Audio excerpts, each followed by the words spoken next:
निरंतर आप लोग देख पा रहे हैं कि यहाँ से हम ज्योतिष सिखाने के लिए वीडियो डाल रहे हैं।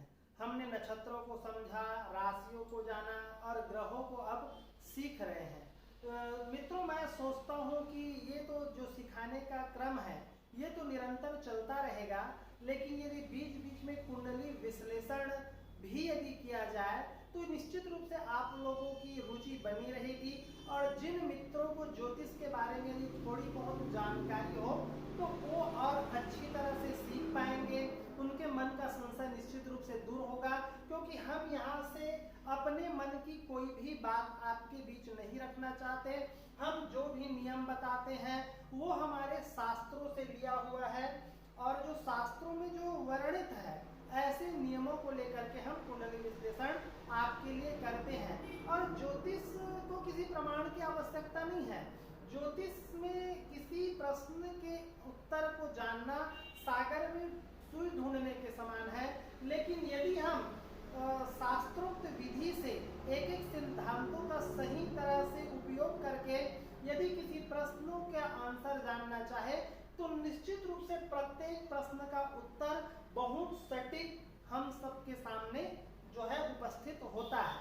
तो मित्रों, मैंने इस श्रृंखला में एक विचार और किया हूँ कि यदि आप सब जो है यदि अपने कुंडली का विश्लेषण इस वीडियो की इस कार्यक्रम के माध्यम से यदि जानना चाहते हो तो आप अपने जन्म का दिनांक, जन्म का समय और जन्म स्थान ये सही तरह से अपने नाम लिख करके और अपना प्रश्न कि आप हमारे यहाँ से क्या जानना चाहते हो, कौन से प्रश्न का उत्तर जानना चाहते हो, ये लिख करके यदि आप हमको कमेंट में भेजें या हमको आप मेल कर दें या फिर या व्हाट्सएप कर दें तो हम आपकी पत्रिका को लेकर के यहाँ से विश्लेषण करने का प्रयास करेंगे। और आप यकीन मानिए, जब यहाँ से हम कुंडली का विश्लेषण करेंगे, आप तो दूर बैठे हो, आपको हम नहीं जानते, लेकिन जब सटीक रूप से यहाँ से हम विश्लेषण करेंगे और आपके जीवन में वो घटनाएं जब घटित होंगी तो निश्चित रूप से ज्योतिष के प्रति आपका विश्वास बढ़ेगा और जिससे हमको भी लाभ होगा और आपको भी लाभ होगा। अब हम ज्योतिष का जो प्रश्न यहाँ से जो कुंडली का जो विश्लेषण आपके लिए करेंगे, उस विश्लेषण को हम कैसे करेंगे, उसका विधि क्या है, तो थोड़ा सा मैं आपको बताना चाहूंगा कि ज्योतिष में किसी एक प्रश्न के उत्तर को जानने के लिए हमको यहाँ क्या क्या देखना चाहिए, क्या क्या समझना चाहिए और उसके बाद हम परिणाम तक कैसे पहुंचते हैं। तो देखिए, सबसे पहले जैसे मैंने यहाँ एक एग्जाम्पल लिख रखा है, ये आपकी कुंडली है, ये आप सबको पता है। अब जैसे हमको चौथे भाव के बारे में जानना है तो हम क्या देखेंगे, तो ये चौथा भाव है। अब देखिए, चौथे भाव से हम माँ के बारे में भी जानते हैं, सुख के बारे में भी जानते हैं, हमारी प्राथमिक शिक्षा के भी बारे में जानते हैं। अब यहाँ से हम घर, भूमि, मकान, वाहन, ऐसे बहुत सारे विषयों के बारे में हम चौथे भाव से हम जानते हैं। तो यहाँ से अब जैसे किसी को माँ का सुख तो है लेकिन उसके पास वाहन नहीं है, उसके पास घर नहीं है, किसी के पास घर है, बड़ी बड़ी इमारतें हैं, लेकिन माँ का सुख उसको नहीं मिला, तो इसको हम कैसे अलग करेंगे। भाव तो एक ही है लेकिन वहां से हम विभिन्न विभिन्न विषयों को, अलग अलग विषयों को कैसे देखते हैं और कैसे परिणाम तक पहुंचते हैं, ये बहुत महत्वपूर्ण है। तो देखिए, यदि हमको चौथे भाव के बारे में जानना है तो सबसे पहले मैं आपको बेसिक बता दूं, तो उसके लिए हमको क्या क्या देखना चाहिए और उसके बाद हमको कुंडली का विश्लेषण कैसे करना चाहिए। तो देखिए, सबसे पहले चौथे भाव में स्थित राशि, सबसे पहले हम उस राशि का गुण स्वरूप इसको देखें, क्योंकि ये जो 12 भाव है, इस 12 भाव में अभी तो ये बिल्कुल खाली है लेकिन यहाँ कोई ना कोई राशि स्थित होगा।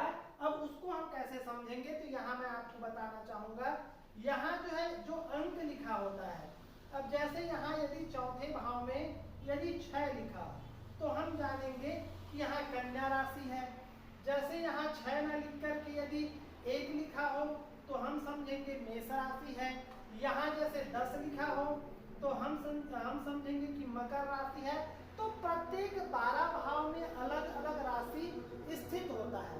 तो सबसे पहले जब हम किसी भाव के बारे बारे में जाने। अब यहाँ हम उदाहरण के रूप में आपके कुछ चौथे भाव के बारे में, चतुर्थ भाव के बारे में बता रहे हैं।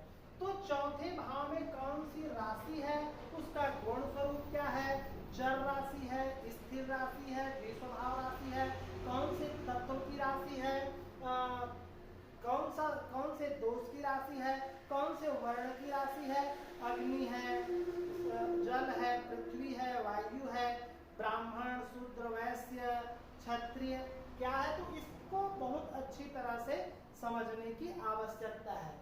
उसके बाद हम प्रयास करेंगे दूसरी श्रृंखला में कि वहां ग्रह कौन कौन से स्थित है, क्योंकि 9 ग्रह है और 9 ग्रह अलग अलग जगह स्थित होता है। कई बार एक ही घर में 2, 3, 4, 5 ग्रह एक साथ स्थित होते हैं, तो उसको समझने का प्रयास करेंगे।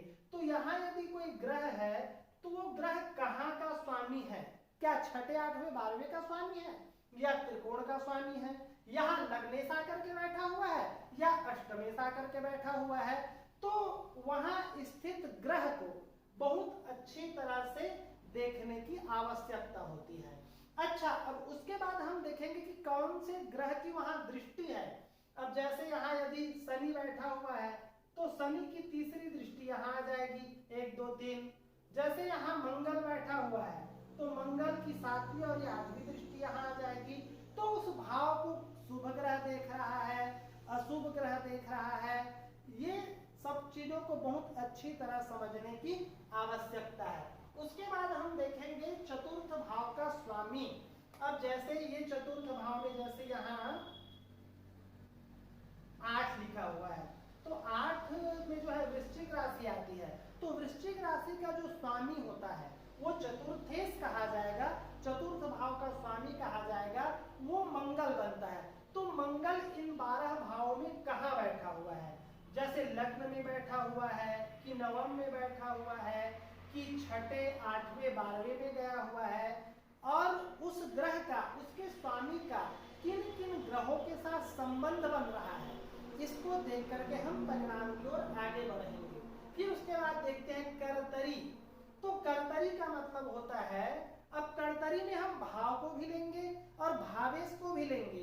अब जैसे यहाँ देखिए 8वां भाव, ये चतुर्थ भाव है, तो चतुर्थ भाव, तो यहाँ कौन सा ग्रह बैठा है और यहाँ कौन सा ग्रह बैठा है, इन दोनों ग्रहों का जो प्रभाव उस भाव के ऊपर होता है। अब यदि हम इसके भावेश के रूप में मंगल को लेते हैं तो मंगल जैसे यहाँ बैठा हुआ है, तो यहाँ कौन सा ग्रह बैठा और यहाँ कौन सा ग्रह बैठा, यदि इन दोनों स्थानों में कोई पाप ग्रह बैठा हो तो हम उसको पाप कर्तरी या अशुभ कर्तरी कहेंगे।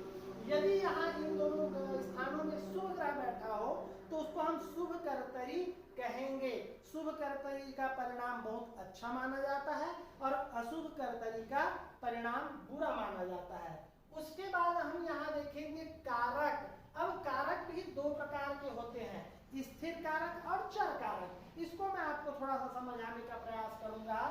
चतुर्थ भाव का स्थिर कारक के रूप में हम हमेशा चंद्रमा को लेते हैं।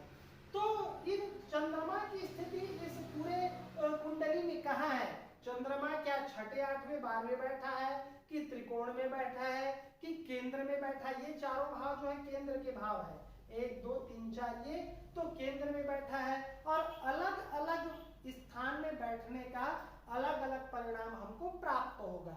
अब देखिए, जब ये तो स्थिर कारक के रूप में हम जो है चंद्रमा को देखेंगे ही, ये स्थिर कारक है, लेकिन चर कारक जो है प्रश्नानुसार जो परिवर्तन होता रहे जिसका, उसको चर कारक कहते हैं। जैसे हम यहाँ से घर के बारे में देखेंगे तो अलग उसका कारक होगा, जैसे यहाँ से हम विद्या के बारे में देखेंगे तो उसके कारक के रूप में हम बुध को देखेंगे। जब यहाँ से हम ज्ञान, सुख के बारे में देखेंगे तो सुख देखने के लिए हम कारक के रूप में गुरु का उपयोग करेंगे। तो कारक की स्थिति को बहुत अच्छी तरह से जानना अनिवार्य है। उसके बाद देखिए मैंने लिखा है 34 में भावात भावम। तो जिस भाव से, जैसे ये चौथा भाव है तो चौथे भाव से चौथा, तो ये चौथे से चौथा तो 1, 2, 3, 4, तो ये चौथे भाव के परिणाम को देखने के लिए हमको इस भाव को भी, 7वें भाव को भी देखना पड़ेगा। अब जैसे सप्तम भाव है तो सप्तम भाव के परिणाम के यदि हमको देखना है तो 7वें से सातवें से सातवां हुआ तो लग्न को देखना पड़ेगा। तो इसको भावात भावम का नियम कहा गया है। उसके बाद भावेश और लग्नेश की स्थिति, अब इसके बारे में मैं बता देता हूं। भावेश और लग्नेश की जब स्थिति हम देखेंगे तो जैसे यहाँ कोई भी लग्न बनता है, जैसे सातवां, तो ये तुला लग्न की पत्रिका हो गई। अब ये 7, 8, 9 और ये 10, तो यहाँ ये शनि, तो इसका स्वामी हुआ शुक्र और इसका स्वामी हुआ शनि। तो शनि और शुक्र पत्रिका में एक दूसरे से कौन सी स्थिति में है, कौन से एक्सिस में है? तो इसमें जैसे एक साथ की स्थिति है, जैसे यहाँ शुक्र बैठ गया, यहाँ शनि बैठ गया, तो एक दूसरे से 1 और 7 है। उसके बाद 2, 12 है, इसको देखिए तो इसमें क्या है 2, 12, 6, 8, इसको हम अच्छा नहीं मानते। 1, 7, 3, 11, 4, 10, 5, 9, इस जो है इस एक्सिस को बहुत अच्छा माना जाता है, तो इनको देखना अनिवार्य है। उसके बाद नवमांश पत्रिका में स्थिति, अब नवमांश पत्रिका में वो ग्रह कहाँ बैठा हुआ है, कौन सी राशि में बैठा हुआ है, किसके साथ बैठा हुआ है, इसमें पुष्कर नवांश वर्गोत्तम तो नहीं हो गया ग्रह, इन सब चीजों को देखने की आवश्यकता है। नवांश लग्न पत्रिका के लग्नेश एवं, देखिए तो नवांश पत्रिका में जब हम D9 में जाएंगे तो वहां जाकर के भी हम लग्नेश और चतुर्थेश की स्थिति को, जैसे हमने लग्न चार्ट में उसको देखा है, वैसे नवमांश पत्रिका में भी देखेंगे। उसके बाद नवमांश में जाकर के कारक की स्थिति देखेंगे, मतलब जितना यहाँ हम लोग रूल यूज किए हैं वो नवमांश में जाकर भी देखेंगे। उसके बाद नवमांश पत्रिका में लग्न पत्रिका की लग्नेश और कारक की स्थिति देखेंगे। ये तो हो गया है ना। अब इसके बाद अन्य वर्ग चार्ट को देखेंगे। D1 हमने देखा, D9 हमने देखा, अब अलग डिविजनल चार्ट देखेंगे तो उसके लिए जो है ये परिवर्तन होता रहेगा। जैसे हम संतान के बारे में देखते हैं 5वें भाव से, तो D7 देखते हैं, है ना, ऐसे अलग अलग है। तो यहाँ जैसे चतुर्थ भाव से हम क्या देखते हैं, माता का विचार करते हैं, तो माता के लिए हम जो है द्वादशांश चार्ट को देखेंगे, D12, है ना, और वहां भी यहीं से देखते हैं। लेकिन जब डिविजनल चार्ट में जाएंगे तो वहां षोडशांश चार्ट का अध्ययन करेंगे। ये तो जो है सामान्य ये हो गया। अब इसके साथ और क्या क्या देखेंगे तो मैं थोड़ा सा आप लोगों को बताना चाहूंगा। इतना तो हम देखेंगे ही किसी प्रश्न के उत्तर के लिए। अब इसके लिए हम क्या देखेंगे, तो उसके बाद हम जाकर के इसमें इतना अध्ययन करने के बाद हम वहां फिर अष्टक वर्ग में समझने का प्रयास करेंगे, अष्टक वर्ग में समझने का प्रयास करेंगे। उसके बाद हम इन सब चीजों को गोचर में समझने का प्रयास करेंगे, और दशा महादशा तो हमको समझना ही है, क्योंकि जब तक दशा महादशा दशांतर दशा में जो है हमको रिजल्ट नहीं मिलेंगे तो संभव ही नहीं है कि हमको रिजल्ट प्राप्त हो।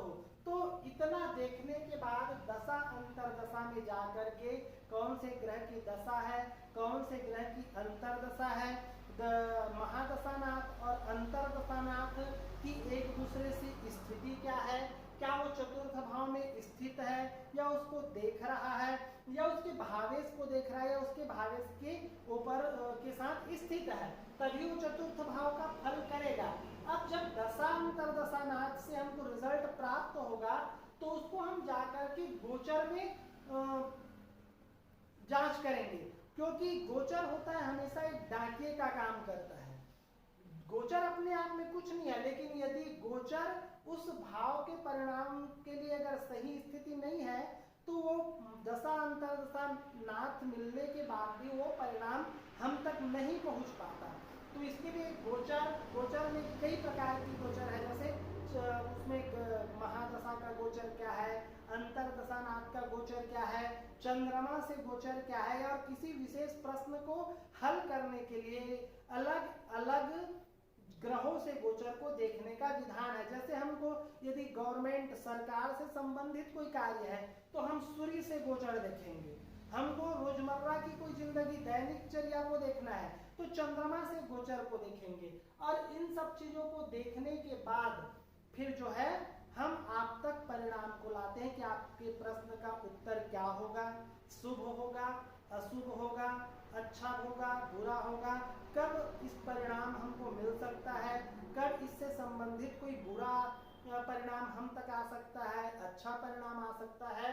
तो ये मैंने आपके सामने बताया, और बहुत अभी भी बहुत सारा चीज और है जिसको लेकर के कभी मैं और यहाँ वर्णन करने का प्रयास करूंगा।